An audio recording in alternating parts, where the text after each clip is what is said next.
朋友，仔細睇清楚啊！呢隻就係貓，見到佢就一定要即刻走。如果唔小心俾佢捉到嘅話，你就一定會俾佢吞落肚噶啦。呢班小老鼠一個個坐喺地面上面，好乖咁上老師嘅堂，大家都好留心。但係呢度竟然有3隻小老鼠，完全冇聽老師嘅說話，自己喺度傾偈，仲傾唔停添。過咗一陣，呢3隻小老鼠先發現大家都唔見晒。咦？大家都唔見咗嘅？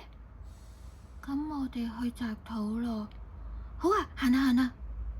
當小老鼠企起身準備出發嘅時候，貓！一隻好高大嘅貓出現咗喺呢3隻小老鼠嘅眼前。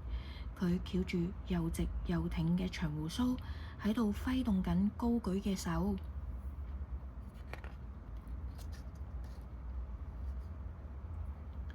3隻小老鼠聚埋一齊，吱吱浸，好細聲咁喺度討論緊。真係俾佢嚇親啊！呢個叔叔到底係邊個？突然間走出嚟喺度喵！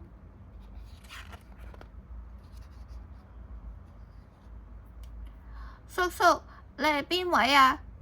貓聽到嚇咗一跳，即刻呆咗。於是小老鼠再問多次：叔叔，你係邊位啊？呢次把聲比頭先嗰次仲響，仲有活力。我係邊位？我係球球啊！貓唔小心將自己個名講咗出嚟，怕醜到面都紅晒。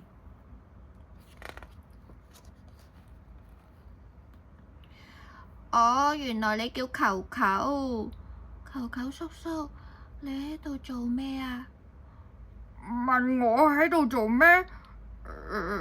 冇咩特別嘢要做啊。咁同唔同我哋一齊去摘好食嘅土啊？貓聽完之後，暗自喺心裏面打鬼主意。好食嘅土，摘完土之後，再將呢3隻今日運氣點解咁好嘅？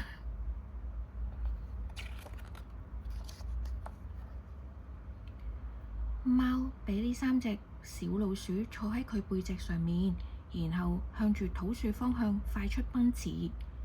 呢3隻小老鼠同貓開始食土，貓一邊食土，一邊心裏面偷偷盤算住。好好食啊！不過唔可以食咁多，如果唔係，個肚一陣裝唔晒呢3隻嘢。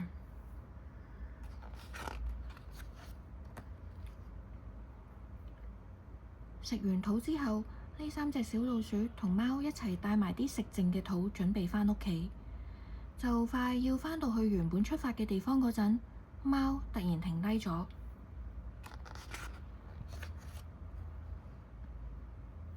貓出盡全身嘅力氣，露出最猙獰嘅樣，大聲叫貓！跟住就喺佢打算擘大佢個血盆大口講我要食咗你哋嗰陣，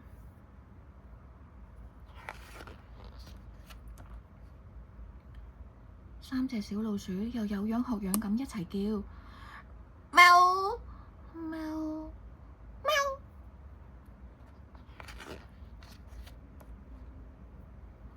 哈哈，記得第一次見到球球叔叔嗰陣，叔叔好大聲咁喺度喵。嗰陣時，叔叔應該係想同我哋講大家好嘛，所以頭先你叫喵，應該係想同我哋講再見啦。叔叔，呢個土俾你攞返去當做禮物啦，大家各自攞一個啦。我要攞返去俾細佬啊，我要俾細妹啊，我要俾細佬啊。球球叔叔，你有冇細佬或者細妹㗎？貓吞吞吐吐咁細細聲答話：我屋企有小朋友。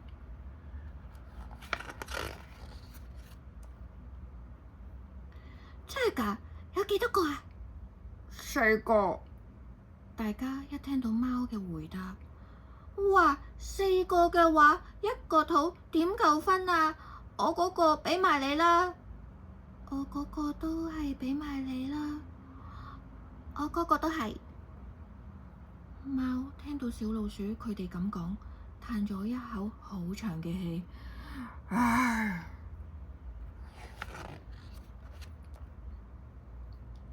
貓抱住啲肚慢慢行返去，小老鼠佢哋揮住手大聲同佢講：叔叔，下次再一齊摘肚啊！就咁話啦，一定要啊！貓攬實啲肚，好細聲咁回應3隻小老鼠。喵。